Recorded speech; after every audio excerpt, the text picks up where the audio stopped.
Morning. एक बार फिर से हमारे YouTube channel SB success point पर आपका हार्दिक स्वागत है। अपन बात कर रहे थे पिछले वीडियो में बहुलक की, तो अपन ने डेफिनेशन के बारे में जाना था।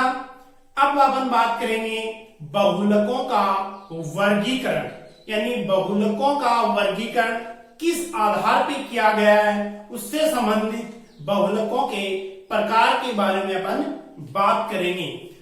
तो देखते हैं अपन बहुलकों का वर्गीकरण, क्लासिफिकेशन ऑफ पॉलीमर, किस किस आधार पे बहुलकों को या पॉलीमर्स को बांटा गया है वो अपन आज जानते हैं। देखो, सबसे पहला आधार है स्रोत के आधार पे। किसके आधार पे? स्रोत के आधार पे, यानी स्रोत का मतलब बहुलक कहां से प्राप्त हो रहे हैं। तो स्रोत के आधार पे बहुलक तीन प्रकार के होते हैं, प्राकृतिक बहुलक और दूसरा संश्लेषित बहुलक और तीसरा अर्ध संश्लेषित बहुलक। तो देखते हैं, देखो पहला स्रोत के आधार पे, स्रोत के आधार पर कितने प्रकार के होते हैं? तीन प्रकार के होते हैं। कितने प्रकार के होते हैं? तीन प्रकार के होते हैं। पहला है प्राकृतिक बहुलक, दूसरा है संश्लेषित बहुलक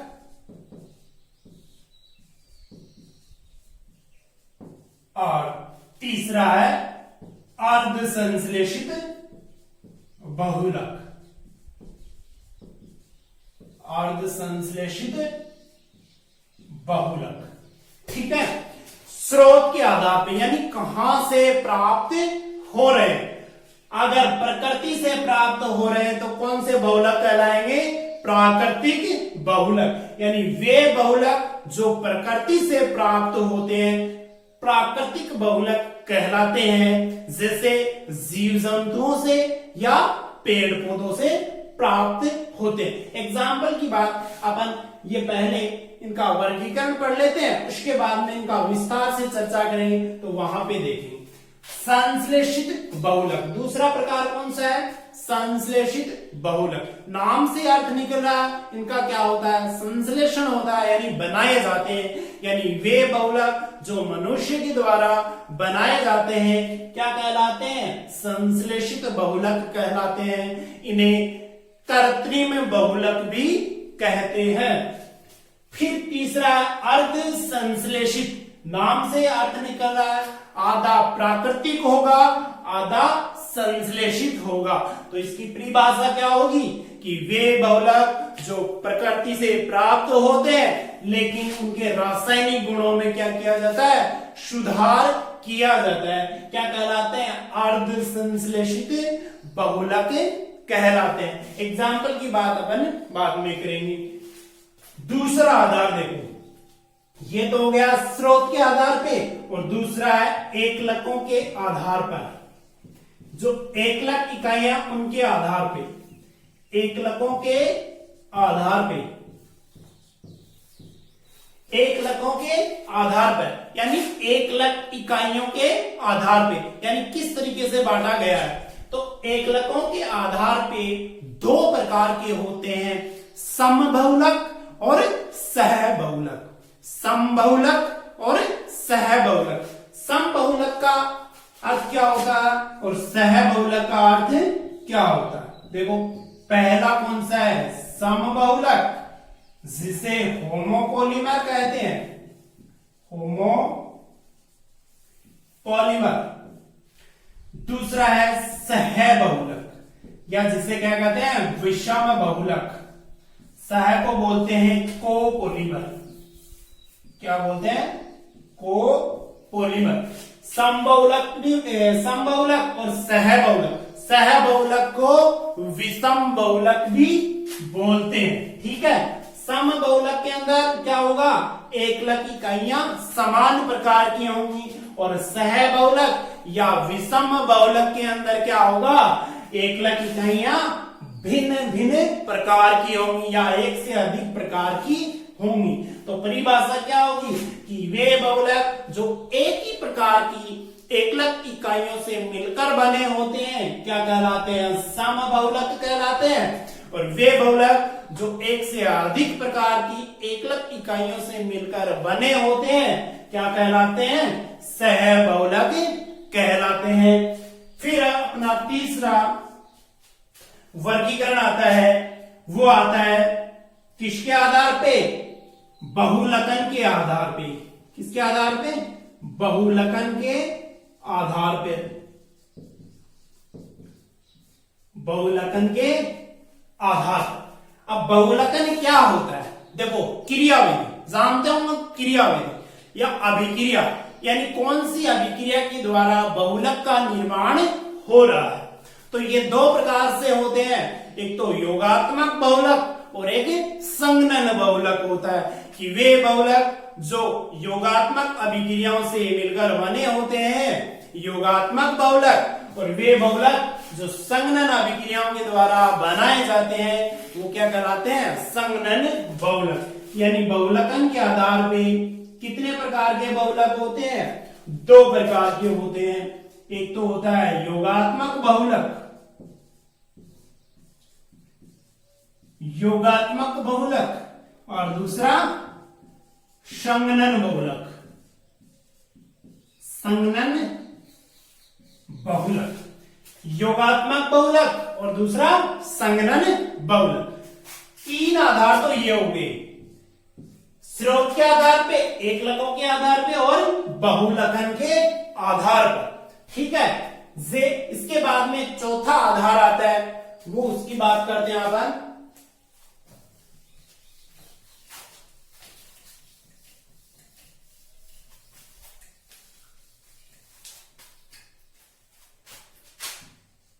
चौथा आधार क्या दे रखा है, संरचना के आधार पे, यानी बहुलकों की संरचना क्या है उसके आधार पे, संरचना के आधार पर बहुलकों के प्रकार। संरचना के आधार पे बहुलक कितने प्रकार के होते हैं, तीन प्रकार के होते हैं। एक होता है रेखीय बहुलक,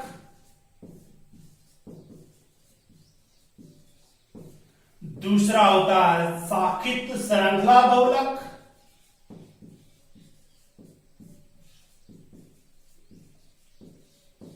और तीसरा होता है त्रियक जालयुक्त बहुलक, त्रियक जालयुक्त बहुलक।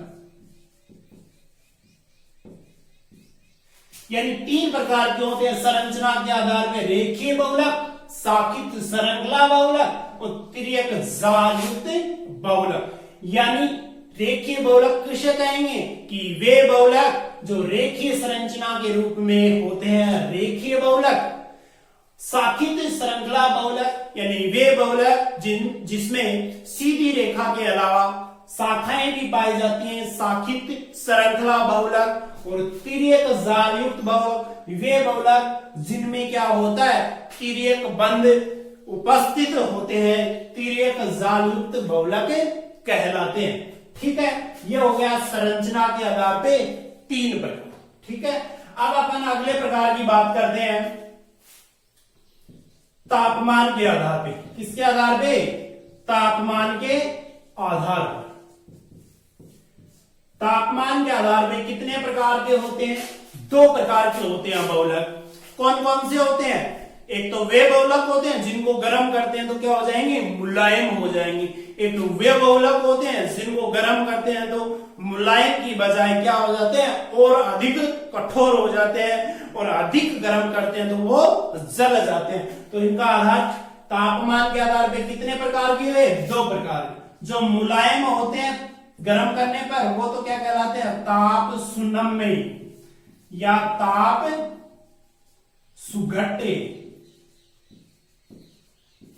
जिसे अंग्रेजी में क्या कहते हैं, थर्मोप्लास्टिक, थर्मोप्लास्टिक पॉलीमर। और वे बहुलक जो गर्म करने पर मुलायम की बजाय और अधिक कठोर हो जाते हैं, ताप दृढ़ बहुलक कहलाते हैं। कौन से बहुलक कहलाते हैं? ताप दृढ़, जिसे अंग्रेजी में क्या कहते हैं? थर्मोसेटिंग बहुलक, थर्मोसेटिंग पॉलीमर। ठीक है, तापमान के आधार पे दो प्रकार के होंगे, ताप सुनम्य या ताप सुघट्टे बहुलक, ताप दृढ़ बहुलक। ठीक है, अब अगला लास्ट वर्गीकरण के अंदर आता है, लास्ट वर्गीकरण ये आता है आणविक बहुलकों के आधार पे या आणविक बलों के आधार पे। किसके आधार पे? आणविक बलों के आधार पे, यानी कौन से बल पाए जा रहे हैं बहुलक के अंदर, तो उस आधार पे बहुलक कितने प्रकार के होते हैं? दो प्रकार के होते हैं। कितने प्रकार के होते हैं? दो प्रकार के होते हैं। तो देखो, एक होता है प्रत्यास्थ बहुलक, एक होता है प्रत्यास्थ बहुलक जिसे क्या बोलते हैं? इलास्टोमर, और दूसरा होता है रेशेदार बहुलक, रेशेदार बहुलक। एक होता है प्रत्यास्थ बहुलक, एक होता है रेशेदार बहुलक। किसके आधार पे? आणविक बलों के आधार पे, कि प्रत्यास्थ बहुलक के अंदर कौन सा बंध पाया जाता है, तो इसके बारे में कहा जाता है सबसे दुर्बल बंध होता है वो कौन सा होता है? वान डेर वाल्स से होता है। तो इसके लिए कहावत कही गई है कि जिसका कोई नहीं है उसका कौन होगा? वान डेर वाल्स होगा। तो ये देखो, प्रत्यास्थ बहुलक कि वे बहुलक जिसमें दुर्बल वान डेर वाल्स बल पाए जाते हैं प्रत्यास्थ बहुलक कहलाते हैं, इन्हें रबड़ भी कहा जाता है। फिर बाद में आता है रेशेदार बहुलक कि वे बहुलक जिसमें प्रबल हाइड्रोजन बंध पाए जाते हैं। इसमें कौन से बंध पाए जाते हैं? प्रबल हाइड्रोजन बॉन्ड पाए जाते हैं। और रेशेदार बहुलकों का दूसरा नाम होता है घांगा। क्या होता है? घांगा। इन्हें घांगा भी कहते हैं। अब ये अपने 6 प्रकार हो गए या 6 आधार हो गए। तो सबसे पहला आधार कौन सा था अपना? कौन सा था? ये था स्रोत के आधार पे। किसके आधार पे? स्रोत के आधार पे। कितने प्रकार थे? 3 प्रकार। तो सबसे पहले अपन बात करेंगे कि स्रोत के आधार पे, स्रोत के आधार पे कितने प्रकार के बहुलक थे? 3 प्रकार के बहुलक थे। पहला बहुलक कौन सा था? कि जो प्रकृति से प्राप्त होता है प्राकृतिक बहुलक कहलाता है। तो सबसे पहले बात करते हैं प्राकृतिक बहुलक की। स्रोत के आधार पे 3 प्रकार के होते हैं। पहला कौन सा है? प्राकृतिक बहुलक। तो नाम से अर्थ निकल रहा है कि वे बहुलक जो प्रकृति से प्राप्त होते हैं प्राकृतिक बहुलक कहलाते हैं। तो अपन परिभाषा लिख लेते हैं कि वे बहुलक जो प्रकृति से प्राप्त होते हैं, अर्थात क्या कर सकते हैं? पेड़ पौधे या जीव जंतुओं से प्राप्त होते हैं। अर्थात पेड़ पौधों और जंतुओं से प्राप्त होते हैं। जंतुओं से प्राप्त होते हैं क्या कहलाते हैं? प्राकृतिक बहुलक कहलाते हैं। प्राकृतिक बहुलक कहलाते हैं। ठीक है, ये तो परिभाषा होगी। इजी सी परिभाषा है कि वे बहुलक जो प्रकृति से प्राप्त होते हैं प्राकृतिक बहुलक कहलाते हैं, या पेड़ पौधों या जंतुओं से प्राप्त होते हैं प्राकृतिक बहुलक कहलाते हैं। प्राकृतिक बहुलक का दूसरा नाम होता है जैव बहुलक। जैव बहुलक क्यों कहते हैं? क्योंकि ये जीव जंतुओं या पेड़ पौधों से प्राप्त होते हैं, इसलिए प्राकृतिक बहुलक का दूसरा नाम क्या हो जाएगा? जैव बहुलक हो जाएगा। तो सबसे इंपॉर्टेंट बात क्या है, इसकी एग्जाम्पल की है। जो भी क्वेश्चन आएगा रिट के अंदर वो एग्जाम्पल से ही पूछा जाएगा। परिभाषा तो इजी है, तो परिभाषा से कोई भी क्वेश्चन नहीं पूछा जाता, केवल क्वेश्चन पूछा जाएगा, वो पूछा जाएगा एग्जाम्पल या उदाहरण से। तो इसके एग्जाम्पल है वो बहुत ज्यादा इंपॉर्टेंट है। देखिएगा एग्जाम्पल, पहला एग्जाम्पल प्राकृतिक बहुलक का पहला एग्जाम्पल है प्राकृतिक रबड़। तो ये सभी जानते होंगे कि प्राकृतिक रबड़, प्राकृतिक रबड़, ठीक है। अब दूसरा एग्जाम्पल इसका वो सबसे ज्यादा इंपॉर्टेंट है, तो उसका नाम होता है प्राकृतिक रेसे। क्या होता है? प्राकृतिक रेसे। इसके दो एग्जाम्पल है, प्राकृतिक बहुलक के प्राकृतिक रबड़ और प्राकृतिक रेसे। इन दोनों एग्जाम्पल से हमेशा क्वेश्चन आता है, जैसे रीट एग्जाम या आरटेट की जो एग्जाम लगी थी 2011, 2012 और उसके बाद में 2015, तो उसके अंदर जो क्वेश्चन पूछे गए हैं वो क्वेश्चन पूछा गया है कि प्राकृतिक रेसे कौन कौन से होते हैं। तो प्राकृतिक रेसे के बारे में क्या क्या लिखना पड़ेगा कि प्राकृतिक रेसे होते हैं जैसे ऊन, रेशम, कपास, ये होते हैं यानी प्राकृतिक रेसे। तो जो आरटेट जो एग्जाम थी, आरटेट 2011, तो उसके अंदर जो क्वेश्चन पूछा गया था वो पूछा गया था कि निम्न में से प्राकृतिक रेसे कौन से हैं। तो क्वेश्चन आया था और उसके अंदर ऑप्शन के अंदर दिया था ऊन, रेशम, कपास और उपरोक्त सभी। तो आंसर क्या हो जाएगा अपना कि उपरोक्त सभी। कहने का मतलब प्राकृतिक रेसे कौन कौन से दिए थे? ऊन, रेशम और कपास। और चौथा ऑप्शन दिया था उपरोक्त सभी। और क्वेश्चन पूछा था कि प्राकृतिक रेसे निम्न में से कौन कौन से हैं। तो ऑप्शन में क्या आ जाएगा? उपरोक्त सभी। यहां पे मैं क्वेश्चन लिख भी देता हूं कि प्राकृतिक रेसे निम्न में से है, ठीक है। तो ऑप्शन में दे रखा था ऊन, रेशम, कपास और सभी। तो आंसर क्या हो जाएगा? उपरोक्त सभी। यानी ऊन भी होता है, रेशम भी होता है और कपास भी होता है। यानी ये एग्जाम्पल है वो किसमें पूछा गया है? आरटेट एग्जाम 2011 के अंदर। और इससे ही एक क्वेश्चन पूछा गया है आरटेट एग्जाम 2012 के अंदर। वो पूछा गया था कि कपास किसका बहुलक है?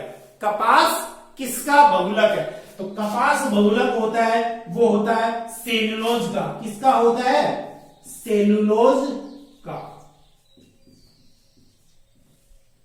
कपास किसका बहुलक होता है? सेलुलोज का। तो ये दो क्वेश्चन प्राकृतिक रेशे से पूछे गए थे कि निम्न में से कौन सा प्राकृतिक रेशा होता है। वो होते हैं ऊन, रेशम, कपास, ठीक है जी।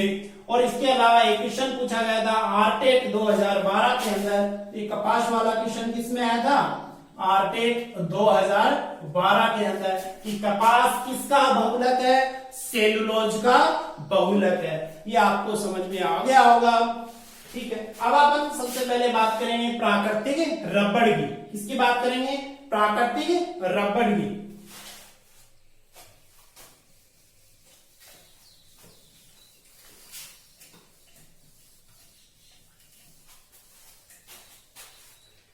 जो प्राकृतिक बहुलक है उसके एग्जाम्पल दे रखा है कौन सा? पहला प्राकृतिक रबड़। प्राकृतिक रबड़, ये प्राकृतिक रबड़ है किससे प्राप्त होता है? ये होता है जो एक पेड़ होता है रबड़ का, उससे प्राप्त होता है।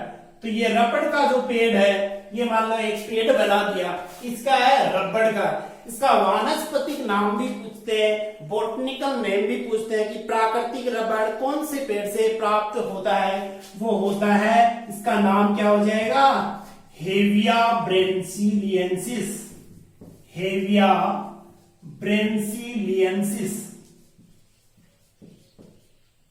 हेविया ब्रेसिलियंसिस। अब ये प्राकृतिक रबड़ का ये पेड़ है, अब इस पेड़ से किस तरीके से इसको प्राप्त करते हैं, तो इस पेड़ के क्या लगाते हैं, चीरा लगाते हैं, इस पेड़ के तने के क्या लगाते हैं, चीरा लगाते हैं, और इस यहां से एक गाढ़ा द्रव है, सफेद द्रव है प्राप्त होता है, उसे क्या कहते हैं, लेटेक्स या क्षीर कहते हैं, क्या कहते हैं, लेटेक्स या क्षीर कहते हैं। तो कई बार एक क्वेश्चन भी पूछा जाता है कि जो प्राकृतिक रबड़ जो प्राप्त होता है जिस पेड़ से, तो उसको जब चीरा लगाते हैं जो गाढ़ा द्रव प्राप्त होता है उसे क्या कहते हैं, लेटेक्स या क्षीर कहते हैं। ये क्या होता है, गाढ़ा होता है, तो गाढ़ा होगा तो इसको क्या करना पड़ेगा, पतला करना पड़ेगा, तो इसको क्या कर देते हैं, तनु कर देते हैं। इसमें क्या मिलाएंगे, पानी मिलाएंगे, पानी मिलाने के बाद में क्या हो जाएगा, तनु हो जाएगा, यानी पतला हो जाएगा। पतला होने के बाद में इसको रबड़ को स्कंदित किया जाता है, यानी अवक्षेपित किया जाता है, यानी अलग कर लिया जाता है उस द्रव से। तो अवक्षेपित किससे करते हैं, वो करते हैं एसिटिक एसिड से। किससे करते हैं, एसिटिक एसिड से।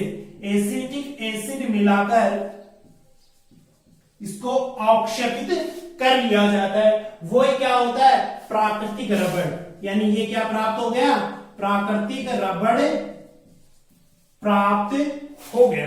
ठीक है, ये जो प्राकृतिक रबड़ जो प्राप्त हुआ है, ये क्या होता है, इसकी प्रत्यास्थता और तन्यता होती है, इसकी प्रत्यास्थता और तन्यता होती है, वो क्या होती है, कम होती है। प्रत्यास्थता व तन्यता कम होती है। तो ये पूछा जाता है कि प्राकृतिक रबड़ होता है उसकी प्रत्यास्थता क्या होगी और तन्यता क्या होगी, यानी प्राकृतिक रबड़ उसकी प्रत्यास्थता और तन्यता कम होती है, इसलिए प्राकृतिक रबड़ कम उपयोगी होता है। क्या होता है, कम उपयोगी होता है।